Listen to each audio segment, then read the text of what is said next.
Hi friends, once again welcome to JX Knowledge YouTube and Facebook channel. Friends, today we are going to learn how to speak in English with confidence. दोस्तों, आज हम पढ़ेंगे कि अंग्रेजी में आप किस प्रकार आत्मविश्वास के साथ बातें कर सकते हैं।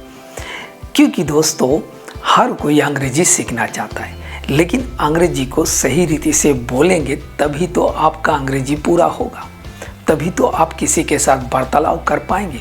सो मैं आज आपको उन सारे नियमों को शेयर करूंगा कि अंग्रेजी को आप किस प्रकार आत्मविश्वास यानी कॉन्फिडेंस के साथ बोल सकते हैं। सो दोस्तों, आप यदि मेरे चैनल पे नए हैं सो सब्सक्राइब बटन को जरूर प्रेस करें और साथ ही साथ बेल आइकन को सब्सक्राइब बटन को प्रेस करने में 1 सेकंड का भी टाइम नहीं लगता है। जाइए और प्रेस करिए ताकि मेरी नई वीडियो का नोटिफिकेशन आप तक पहुंच सके। सो चलिए हम शुरू करते हैं।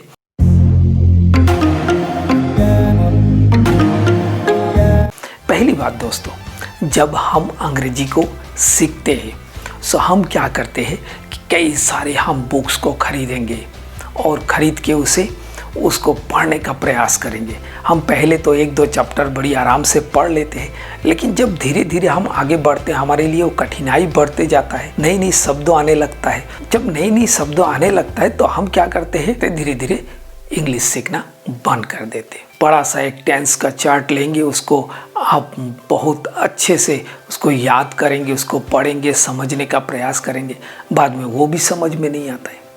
जी हाँ दोस्तों, अंग्रेजी यदि आपको सीखना है, केवल आप टेंस से ही अंग्रेजी कभी नहीं सीख सकते। उसके साथ बहुत सारे चीज़ों को सीखना पड़ता है और उसके साथ कई सारे चीज़ों को प्रैक्टिस भी करना होता है, तभी आप अच्छे से अंग्रेजी को बोल पाएंगे और सीख पाएंगे और समझ पाएंगे।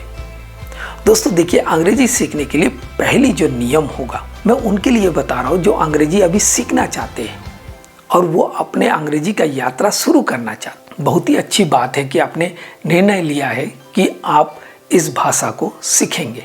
सो सीखने से पहले इन सारी बातों को याद रखें।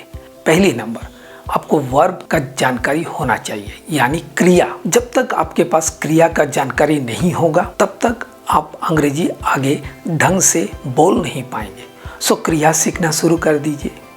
अब क्रिया सीखने से क्या फ़ायदा होगा मैं आपको बता दे रहा हूँ। क्रिया एक शब्द है। सो आपको जो भी शब्द सीख रहे, माने वर्ड सीख रहे आप, सो वर्ड की आपको जानकारी होने लग जाएगा और साथ ही साथ आप क्रिया को तो सीखेंगे और साथ ही साथ आपको सेंटेंस स्ट्रक्चर, टेंस, मॉडल, उसके बाद प्रेपोजिशन, कंजंक्शन, उसके बाद आप आगे धीरे धीरे बढ़ते जाइए, वेरियस स्ट्रक्चर, इस प्रकार करके आप सीख सकते हैं। लेकिन एक बार में यदि आप सोचेंगे कि मैं अंग्रेजी बोल लूँ सो काफ़ी दिक्कत है, क्योंकि देखिए कई लोग ऐसे हैं कि बचपन से अंग्रेजी तो बोल ही नहीं रहा है। कुछ लोग ऐसे हैं उनके आसपास के जो माहौल है, माने वातावरण है, वो अंग्रेजी का है ही नहीं, यानी कहने का मतलब एटमॉस्फेयर जो है वो अंग्रेजी का है ही नहीं। सो वो किससे बोले और किससे वो सुने, तो उनके लिए यह है कि स्टेप बाइज वो तैयारी करें। आप जब स्टेप बाइज तैयारी करेंगे वर्ब के साथ तब आपको समझ में आने लगेगा। नहीं तो आप ढेरों सारे बुक्स खरीदेंगे, वो बुक्स पढ़ेंगे, ये बुक्स पढ़ेंगे, कुछ होने वाला नहीं है। आप बस कंफ्यूज होते जाएंगे, डेली आप पढ़ेंगे, कंफ्यूज होते जाएंगे और धीरे धीरे एक समय ऐसा आएगा कि आप खुद ब खुद उस चीज़ को छोड़ देंगे। बोलेंगे यार मैं क्या करूँ, ये तो मुझे बिल्कुल समझ में ही नहीं आ रहा है। आपको हेडेक हो जाएगा। सो आप हेडेक मत बनाइए, टेंशन मत बनाइए इस चीज़ को। इस बड़ी सरल तरीक़ा से स्टेप बाय स्टेप सीखिए। दोस्तों देखिए, और एक चीज़, जब आप सीखना शुरू करते हैं सो आपको अंग्रेजी में सोचना भी शुरू करना ज़रूरी है। आप सोचेंगे मैं कैसे सोचूं, मुझे तो अंग्रेजी आता ही नहीं। अरे जो कुछ आया है, जो कुछ आपने सेंटेंस अभी बनाना शुरू किए, उसी से आप सोचें, उसी से आपके नज़दीक में होने वाले, आपके घर के अंदर होने वाले बातों को आप अंग्रेजी में बनाएं और अंग्रेजी में बनाएं और बोलने का प्रयास करें। और दूसरे जो तरीका है वो आपको क्या करना है, जब आप अकेले हैं, घर में कोई नहीं है, सो आप ज़ोर ज़ोर से अंग्रेजी के शब्दों को बोलें। जब आप ज़ोर ज़ोर से बोलेंगे सो क्या होगा कि आपके जो प्रोनाउंसिएशन जो है, उच्चारण जो है, वो भी सही हो जाएगा। दोस्तों आप गांव में देखे होंगे बच्चे लोग जब पढ़ते हैं तो ज़ोर ज़ोर से पढ़ते हैं, कहीं ना कहीं हमें उस गांव के मेथड्स को अपनाना पड़ेगा। जब आप जोर जोर से पढ़ेंगे तो आपका जो उच्चारण करने के जो तरीका है उसमें बदलाव आएगा और आप सही उच्चारण कर पाएंगे। और यदि आप सही उच्चारण करेंगे तो आप सही स्पेलिंग भी लिखेंगे। नहीं तो कई लोगों का ऐसा शिकायत होता है कि भैया मुझे अंग्रेजी ढंग से लिखना नहीं आता, स्पेलिंग बहुत गलत जाता है। स्पेलिंग इसलिए गलत जाता है क्योंकि आपको सही रीति से प्रोनाउंस करना नहीं आता है। जब आप प्रोनाउंस सही रीति से करेंगे सो आप स्पेलिंग भी सही रीति से लिख पाएंगे। सो आप ज़ोर ज़ोर से बोलें और ज़ोर ज़ोर से किसी भी अंग्रेजी का नोट्स या बुक्स को लें और उसे पढ़ें। जो मैंने आपको स्टेप वाइज बताया, वर्ब सीखना है, फिर स्ट्रक्चर सीखना है, फिर टेंस सीखना है, फिर मॉडल, फिर प्रेपोजिशन, फिर कंजंक्शन, ये लाइन को आप ना भूलें, उसको आप साथ में सीखते जाएं। और साथ ही साथ और एक तरीका है कि आप मिरर के सामने माने आईने के सामने खड़े हो जाएं और खड़े होकर बोलने का प्रयास करें। देखिए दोस्तों, आजकल हर कोई सेल्फी का इस्तेमाल करता है, सेल्फी लेते हैं और वो सेल्फी लेने में बड़ी कंफर्टेबल रहता है क्योंकि वो उसको पता रहता है कि मेरे चेहरे कैसे दिखाई दे रहे हैं और वो अच्छे से सेल्फी ले पाता है। सो जब आप आईने के सामने बोलेंगे आप अपने आप को देख पाएंगे और आप किस प्रकार बोल रहे हैं उसके आपके बॉडी लैंग्वेज भी आपको पता लगने लग जाएगा और आपको भी लगेगा हाँ मेरे बॉडी लैंग्वेज ऐसा है, सो मुझे इस प्रकार से बात करना चाहिए। सो आप बहुत जल्दी इम्प्रूव कर पाएंगे। और एक बात याद रखिएगा कि जब भी आप बाज़ार में जाए, कहीं भी जाए, तो आप क्या बनाते हैं, लिस्ट बनाते हैं कि आपको क्या क्या सामान लाना है। सो आप क्या करिए, अंग्रेजी में लिस्ट बनाइए, जैसा पोटैटो, ऑनियन, गार्लिक, जिंजर, जो भी आप सामान, ग्रोसरी सामान यानी कि किराना का दुकान के सामान लाते हैं तो उसको भी आप अंग्रेजी में ही लिस्ट बनाइए। और यदि आप हाउसवाइफ है तो आप एक काम कर सकते हैं कि अपने किचन में जो भी आप मसाला वगैरह रखते हैं उस किचन में उस मसाला के डब्बे के ऊपर एक अंग्रेजी का लेबल लगा दीजिए, तो उससे भी आपका आदत बनते रहेगा। और साथ में आपको क्या करना है, आपको अंग्रेजी का न्यूज़ देखना है। और यदि आप टीवी में न्यूज़ नहीं देख पा रहे तो मोबाइल में देखिए और कभी कभी उस मोबाइल में उस न्यूज़ को रोक के आप भी उसी तरह से ज़ोर ज़ोर से बोलने का प्रयास करिए।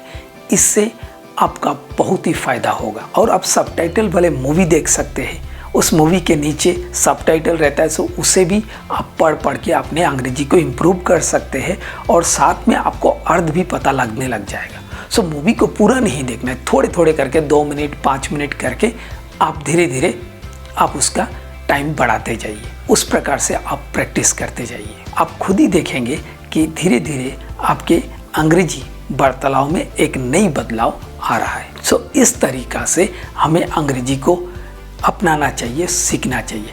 अंग्रेजी कोई ऐसे कोई तोपचंद का लैंग्वेज नहीं है कि हम उसे नहीं सीख सकते। अंग्रेजी एक भाषा है और हर कोई सीख सकते हैं। ये ज़रूरी नहीं है कि पढ़े लिखे व्यक्ति ही अंग्रेजी बोले। अंग्रेजी कोई भी व्यक्ति बोल सकता है, चाहे वो कम पढ़े लिखे हो, चाहे वो ज़्यादा पढ़े लिखे हो। यदि उसमें सीखने के सही तरीका यदि उसे पता हो जाए तो कोई भी अंग्रेजी आराम से सीख सकता है। दोस्तों, और एक चीज़ को याद रखिएगा, कहीं आप अंग्रेजी सीखने के चक्कर में कहीं ग्रामर ज़्यादा पढ़ने ना लग जाए, नहीं तो आप पीछे रह जाएंगे, आप कंफ्यूज हो जाएंगे, आप सीख नहीं पाएंगे। सो इस कारण आपको क्या करना है, आपको अंग्रेजी को सुनने का ज़्यादा प्रयास करना है और उसको सुन के उसको दोबारा रिपीट करिए, बार बार बोलिए। सो देखेंगे आप में एक खुद में एक कॉन्फिडेंस आएगा और आप आत्मविश्वास के साथ धीरे धीरे अंग्रेजी बोलने लगेंगे। यही सही तरीका है, क्योंकि मैं पिछले 25 साल से अंग्रेजी पढ़ा रहा हूँ और मैं इसी तरह का प्रैक्टिस कराता हूँ बच्चों को और बच्चे भी अंग्रेजी बोलने लगते हैं। मैं उसके वीडियो डाल दिया रहूँगा, आप देखिए उन बच्चे लोग कैसे अंग्रेजी सीखा। जी हाँ, आप भी इसी तरह से अंग्रेजी बोल सकते हैं। सो देखिए आपके सामने ये बच्चे कैसे अंग्रेजी बोल रहे हैं। A person can do anything so that he or she can speak or learn English also. Many people think that English is a difficult language. Yes, I also think English is a difficult language because of pronunciation of words, difficult words, framing of sentence, models and many more. But English is not that much difficult which people think. We can easily learn it. English is difficult, it is only a misconception for new learners. जी हाँ, आप भी इसी तरह से अंग्रेजी बोल सकते हैं। अंग्रेजी यदि आप सीख रहे तो खुद पर भरोसा करके सीखिए। अपने आप को कभी भी आप डिमोटिवेट ना करें, आप अपने ऊपर फोकस करें, क्योंकि ये आपके लाइफ है। यदि आप अच्छे करेंगे सो आपके लिए करेंगे, सो आप मेहनत करते जाए। सो दोस्तों, मैं उम्मीद करता हूँ कि मैंने जो कुछ आज आपको मैंने शेयर किया वो आपको समझ में आ गया होगा। और यदि आप मेरे चैनल पे नए हैं तो सब्सक्राइब बटन को प्रेस करें और साथ ही साथ बेल आइकन को, लाइक तो बनता है, एक लाइक ज़रूर करें। यदि आप मुझे फेसबुक पे देख रहे तो मेरे फेसबुक पेज को फॉलो करना ना भूलें। मैं फिर से एक नई वीडियो लेकर आप लोग से मिलता हूँ। नमस्कार।